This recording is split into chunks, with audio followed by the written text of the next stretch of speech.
Hello, how can I help you? Just doing a bit of potion making for practice. I've got my notes this year. A little bit of help, of course. I do have a bit of extra of most of my ingredients, so if you are in need of any of them, of course I have them. Yes, why don't you go fetch your book and we will begin shortly. Very good. You've got your book? Good. Now, I happen to have my copy of the Queen's Poisoner, the first year book that you guys are using. I shall look for a few of the potions that you experienced in first year.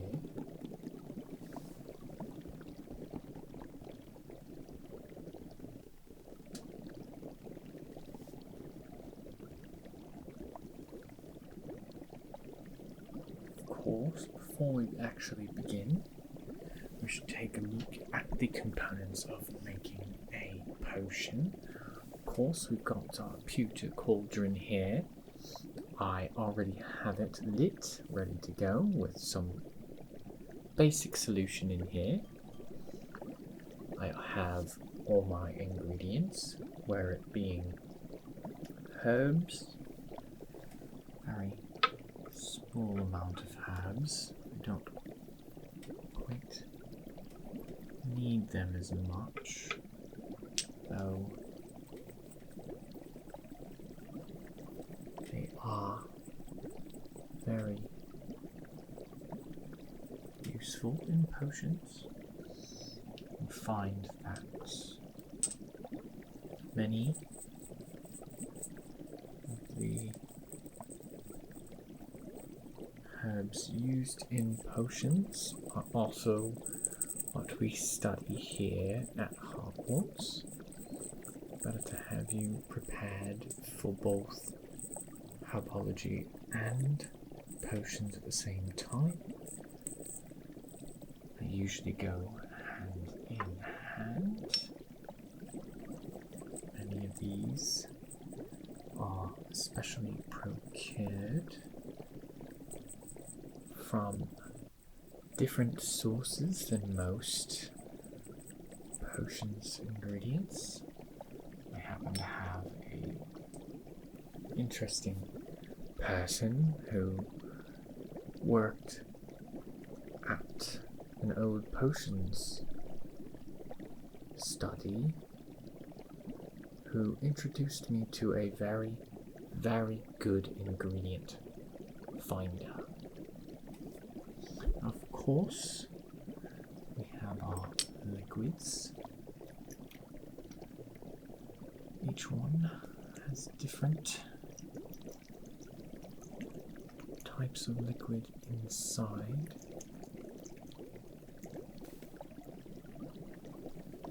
Most of them are harmless, like the honey water here.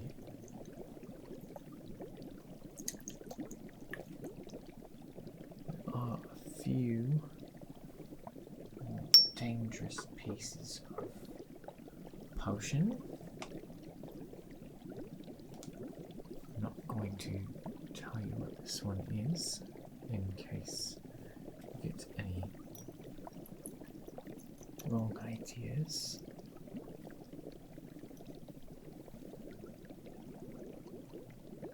Of course, we have our stones, which definitely are not used as much, but they are, of course, useful.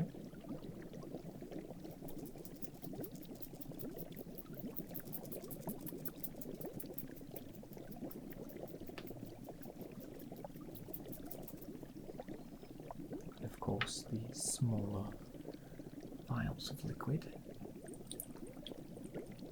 for things that require less amount.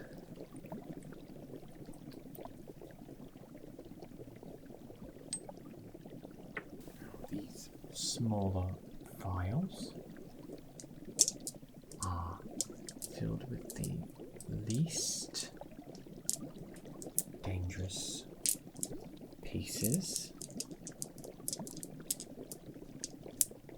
It's good to have smaller vials in case of smaller needing. And I do have a bazaar, as a lot of antidotes use bazaars.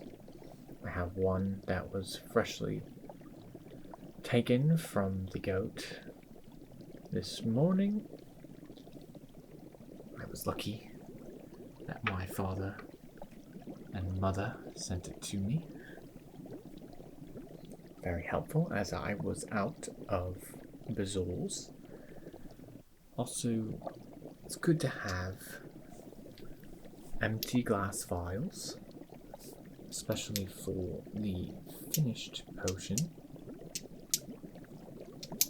They can also be crystal, but glass is much more affordable. Set these aside. Of course, have my silver spoon. It's very useful. A lot of ingredients cannot be touched by anything other than the silver spoon before being placed into the cauldron. So I've gotten a habit of using it for most ingredients that are finicky. I've also got my standard ingredient. Of course, is a blend of herbs. I personally blend mine myself, though most people buy theirs in bulk. I feel a self-blended batch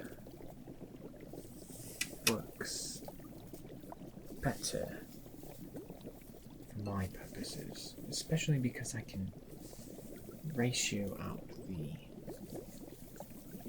amount of ingredients, giving me the best amount and the best reaction. Just seems to work better when self-blended. I also have my glass stirrers. Don't want to stick your wand inside of the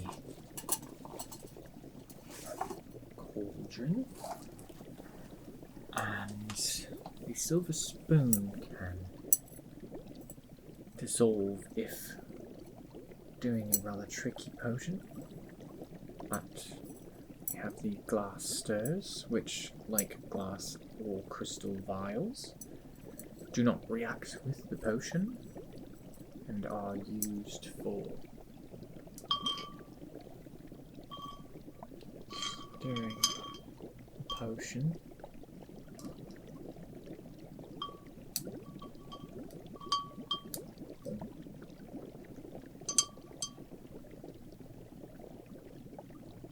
I always like to have multiple on me at every time. I can change them for each potion. Now, which potions were you needing help with today? Of course, simple basic potions, but tricky if not mastered. I think we will start with a sleeping draught, a simple yet powerful potion used for inducing sleep as well as extending sleep. It is very, very useful when having a restless night, though be prepared as it is possible to oversleep from this potion. Now first, let us get our pestle and mortar. That is a vital vital piece of potion making. Set it right here. Start with a lavender, in which we need 4 sprigs. 4 sprigs, of course, not being that much in the grand scheme of things, but lavender is quite potent in potions. Add to the mortar 1, 2, 3, and 4. Precisely. To the mortar. We then add 1 amount of standard ingredients. I of course, use the silver spoon. It's not needed.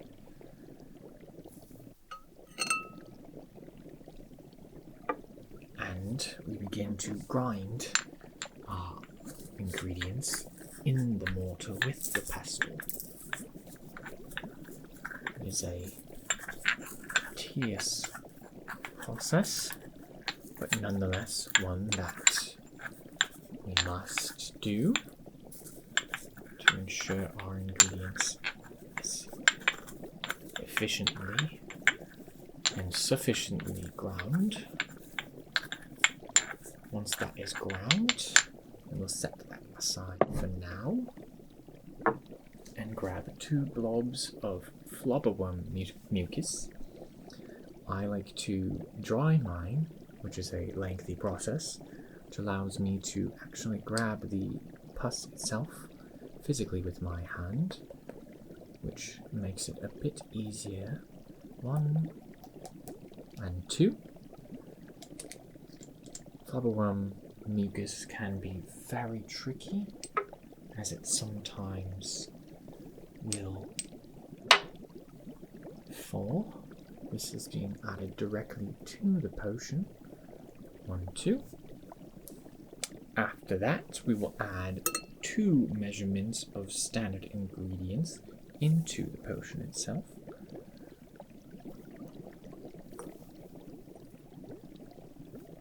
And add 30 seconds of heat. We go ahead and do that now. Incendio.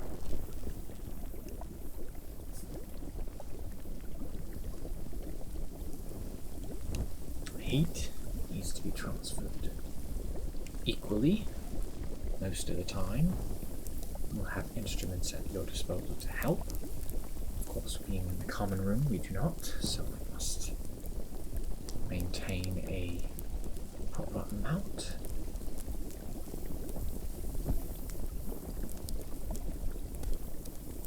Good. Alright. Now we add 3 measurements from the mortar. Now, measurements from the mortar themselves are much smaller and closer to a pinch, so it will take a bit of getting used to, but it takes just practice. The potion won't come out wrong if added a little bit more or less. 1, but 2, it might not be exactly the amount or strength that you wish. 3, very good. Now we have those 3 measurements in there with a wave of your wand, and we will let that brew and come back to it later. We'll use this potion cauldron to make a Herbicide Potion, very useful in herbology. Let us empty the mortar now.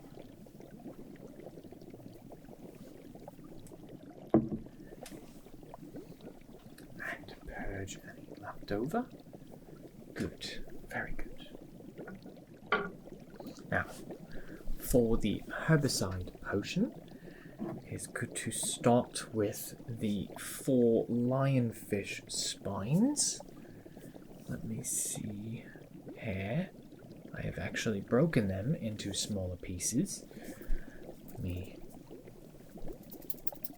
put them. So actually the amount I have to put in here is 8 of these, as I have broken the spine in 2, as it is easier to add. So there's 3, 4, 5, 6, 7, and 8. Very simple. And now crush them, of course.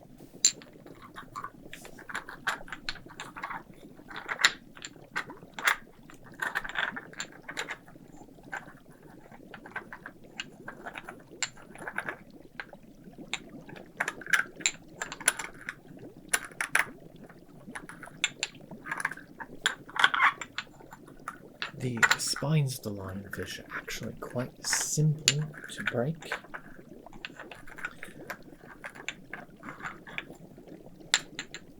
Very good. Then we'll add 2 measurements of standard ingredient into the same mortar.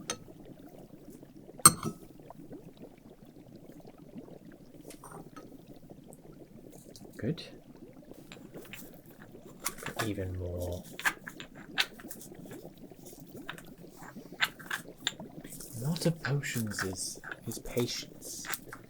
Now, most people believe it's throwing ingredients into a cauldron and calling it a day.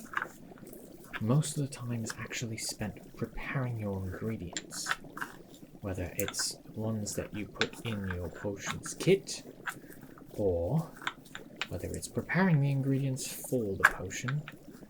That tends to be the biggest part of it, which is mostly why most people don't enjoy potions.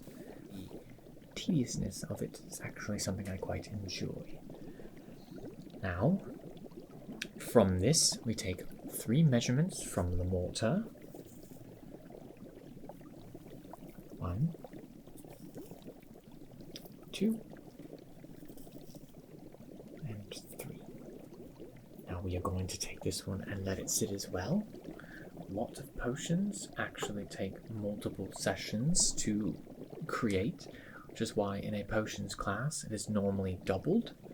That way you have time to start, wait, and finish your potion. Let us do one more potion and see how those others go. So we're going to make a Widgeon Weld potion, the opposite of the sleeping draught. That way, in case your sleeping draught is too powerful, you could always use the Widgeon Weld potion to awaken. Now, of course, we have to empty our mortar again, as well as remove any remnants that were left. Very good. We will start by adding Salamander Blood to an already going cauldron. We'll add the Salamander Blood until the potion turns red. It does take a bit. That's why I have a lot of Salamander Blood with me. It's not quite red yet, actually. I measured that perfectly as it turned red right as I got to that. That is why the smaller actual bottles can be very useful. Now, using our glass stirrer, we are to stir until the potion is a nice orange.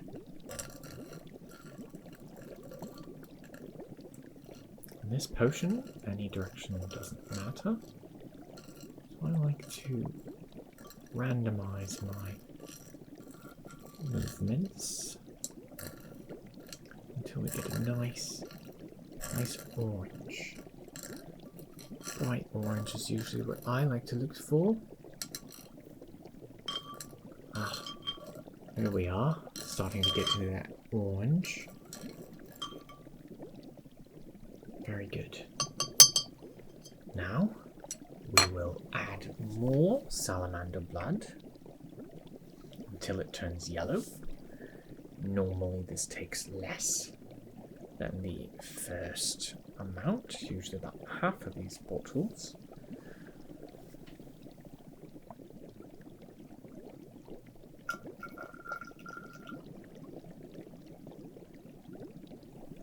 And indeed, we have the bottle, and it has already turned into a yellow. Now, taking our stirrer again, we will this time stir until green.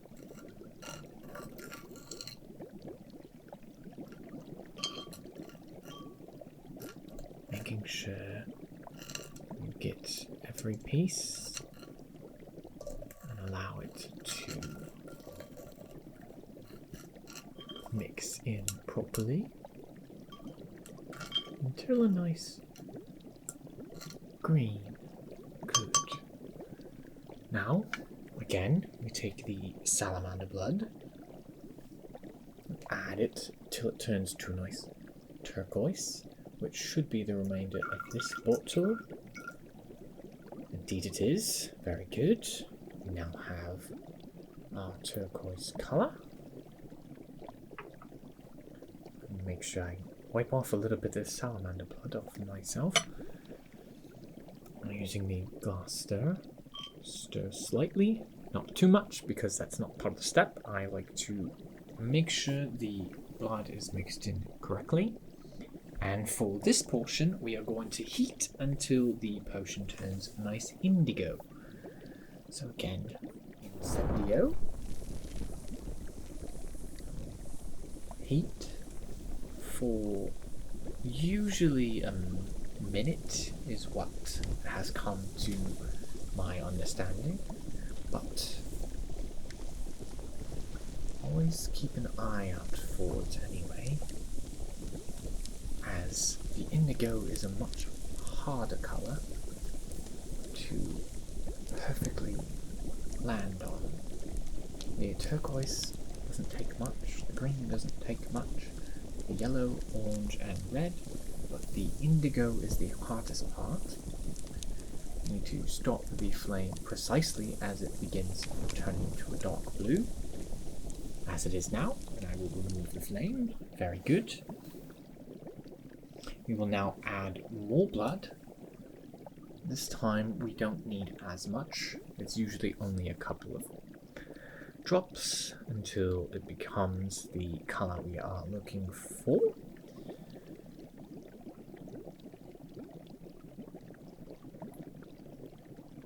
Just a little bit more, and very good. Of course, it can be dangerous if you put too much. We are on to the pink colour, and we will heat again until it turns red. Incendio.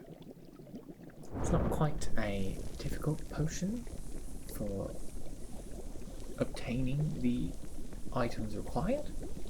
It is more of a time-consuming potion, especially because after we get through this, it will take a good minute to settle.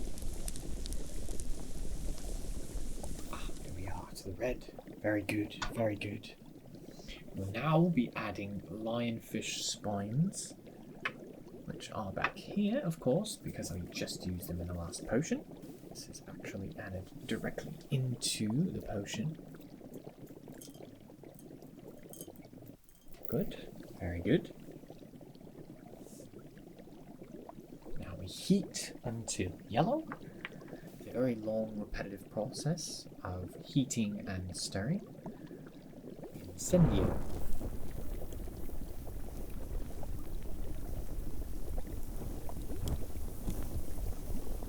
Just make sure we're maintaining our heat, not allowing the cauldron to be cold in the spot. Good, very good. And now on the next step we will add more lionfish spines. Of course, I shouldn't have shut the bottle so tightly. And there we are. Very good, very good. Now we will be adding the flobberworm mucus until it becomes purple. Now with the dried flobberworm mucus, I have to add them in slowly and then allow them to heat before continuing, as they may actually be enough. So while we wait,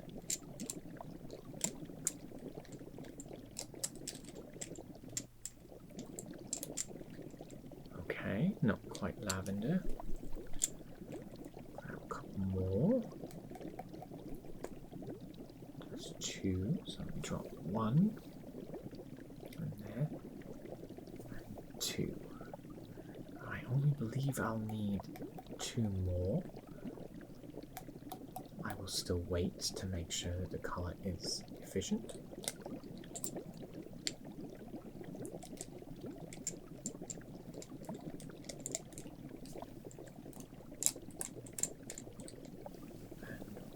More.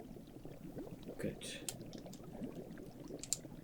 That's turned a nice purple.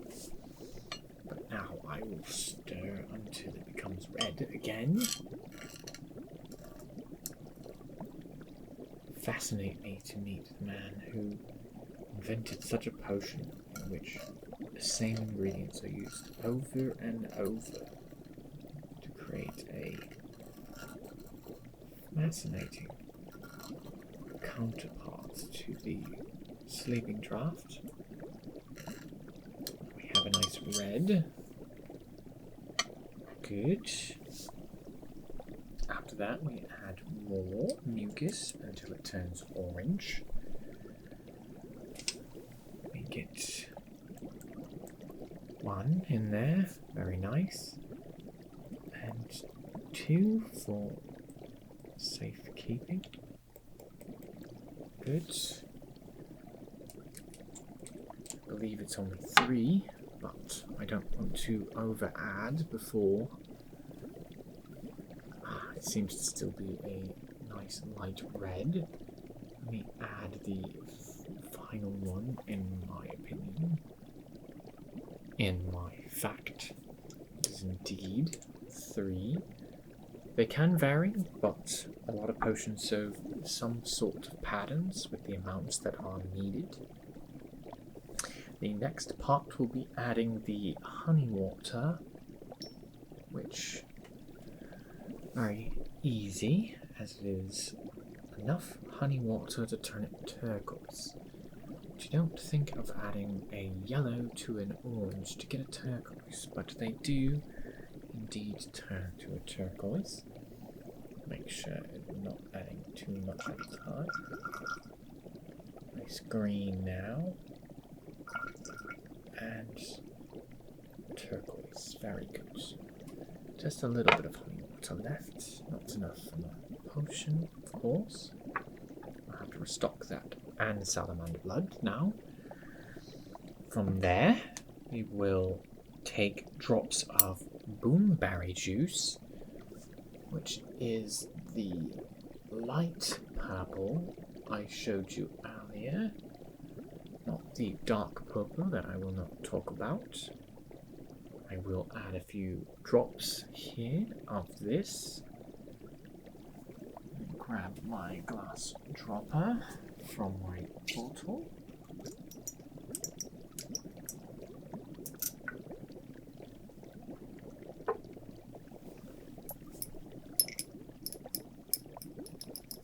Boomberry juice is not commonly used in potions, but for some it is used as it is in this one.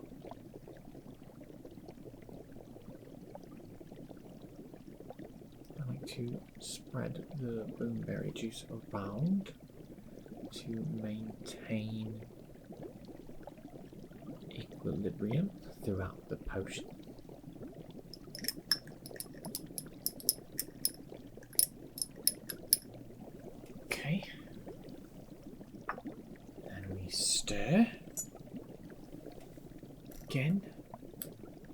Not very much.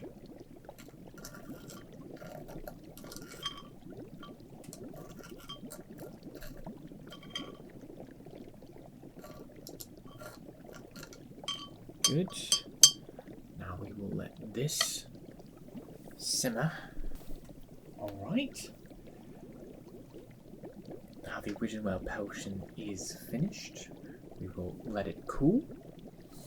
And we will bottle it to test with the sleeping draught tonight, actually. Now from there, we need to finish the Herbicide Potion, which we'll be finishing very, very shortly. Should take about another minute. So let's get it prepared. It has been sitting for about 45 minutes now, which is exactly what we want. So now we will add 2 measures of Hawkla juice into our potion.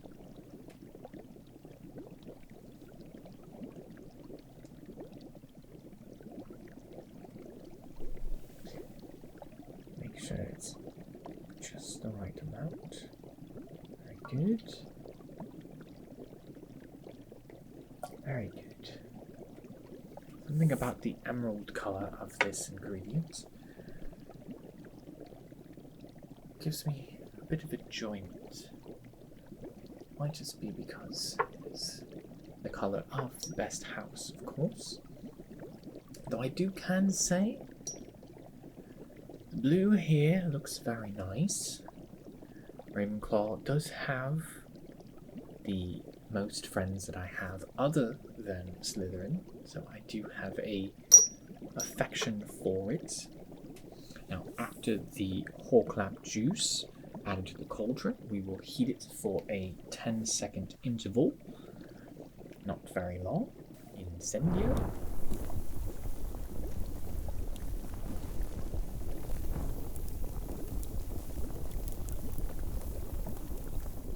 Good, very good.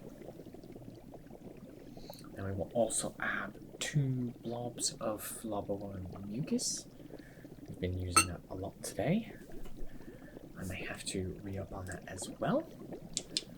Let's just add those directly into the cauldron. That's 1. And hopefully we can get the second one out.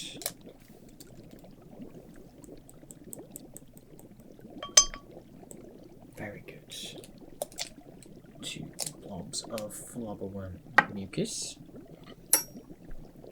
And now heat, just slightly, with the heat on, incendiary, but a very little amount of heat. We do 4 clockwise turns.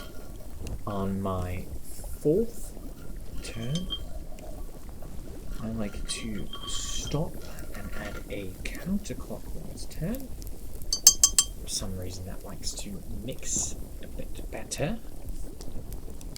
Now, we wave the wand, and that should be it. We have it, a perfect Herbicide Potion. This will need a bit of cooling, of course, but it is done nonetheless. It seems that the sleeping draught has finally finished its first part. Let's grab that. Alright. It was a long 70-minute simmer, but here we are. We have made it. We will now add 2 measures of standard ingredients straight to the cauldron. Very nice. 1. Very good. 2.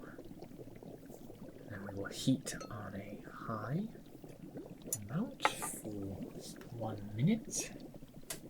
Again, incendio.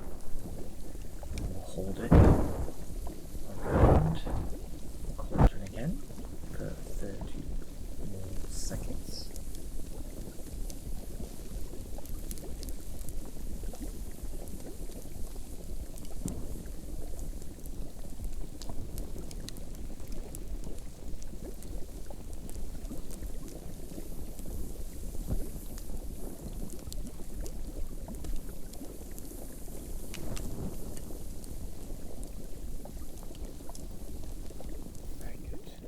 good. We'll now add 4 valerian sprigs into our cauldron. Add 1, 2, 3, and 4. Very good.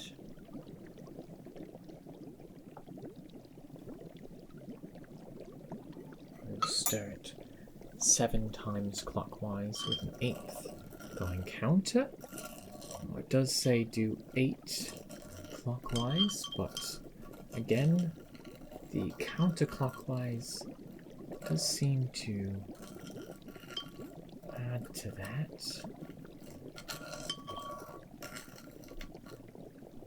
There we go. And the final of most potions is, of course, the waving of the wand. Very good, very good. Now, was there any other potions that you seem to be having difficulty with or any trouble with?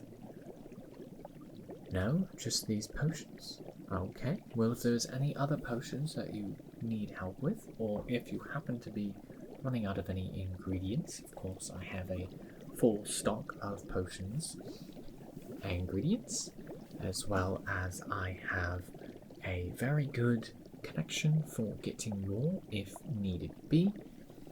I will have to get me a little bit more Salamander Blood, as this is the last vial that I do own. A bit more of honey water and some, let's say, a little more dangerous ingredients. But as a reward, I'd like to give you this small bottle, which actually does have a small bit of healing potion in it, as well as this one here, which is a concoction for concentration. Both of these are very good, very useful. I myself will take a potion of concentration now, as I have a test in my herbology class coming up in about 15 minutes.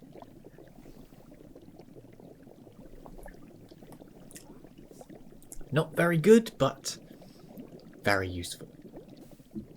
If you are ever in need of any help throughout the year, just ask any Slytherin and they will be more than willing to help. I, of course, am very good at potions and a few other subjects. Our other prefix, such as Darren. Darren is very good at transfiguration and understands how the principles of turning a human into an animal can be practical without having that person be an animagus. He will talk your ear off about it. And of course, Henderson is very good at charms, a little bit better than I am, unfortunately, but he will help you out if needed. And make sure that you watch our second Quidditch match. It is against Hufflepuff. It's going to be not that hard of a match, but I do hear that they've got a new Seeker, and a new Seeker always means new strategies needed. If you had any other questions, of course, throughout the year, I'm always here to listen. I will help you when possible, and I hope that you had a wonderful experience with potions. Have a great day.